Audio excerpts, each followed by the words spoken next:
Então, vamos imaginar que isso aqui é uma população que nós estamos estudando, tá?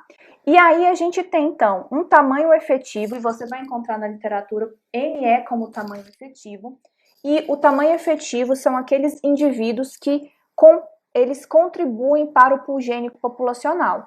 Infantes contribuem? Não contribuem.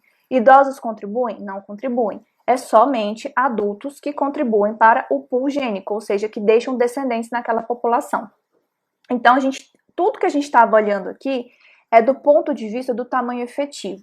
Então, eu tenho um tamanho efetivo antes de um crescimento populacional, ok? E aí, essa população, não sei o que aconteceu com ela aqui, mas eu vou avaliar um fragmento do tempo. Eu não consigo avaliar todo o tempo de história dessa espécie. Eu tenho um pedaço da história que é representado aqui por esse funil. Nath, tem como eu avaliar por um determinado tempo? Tem, eu vou te falar qual é o teste que você usa.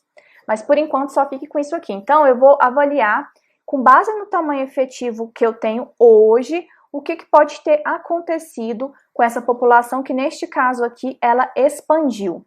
E aí, para a gente fazer esses cálculos, a gente vai usar então um parâmetro que nós chamamos de θ, e esse parâmetro θ0 é o que a gente chama do tamanho efetivo inicial populacional, tá? E a gente tem, o parâmetro inicial dessas populações, com base no tamanho efetivo inicial. E depois a gente vai calcular aqui esse θ1, que seria depois. E aí a gente vai ter uma noção se expandiu, se não expandiu e tudo mais. Sendo que a gente sempre vai utilizar a taxa de mutação.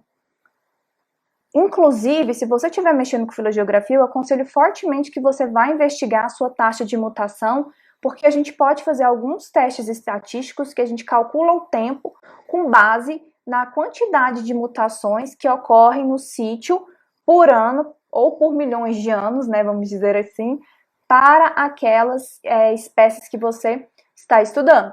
Por que milhões de anos? Porque, gente, a taxa de mutação é muito pequenininha, então geralmente a gente nem considera por ano, a gente tem essas taxas de mutação por milhões de anos.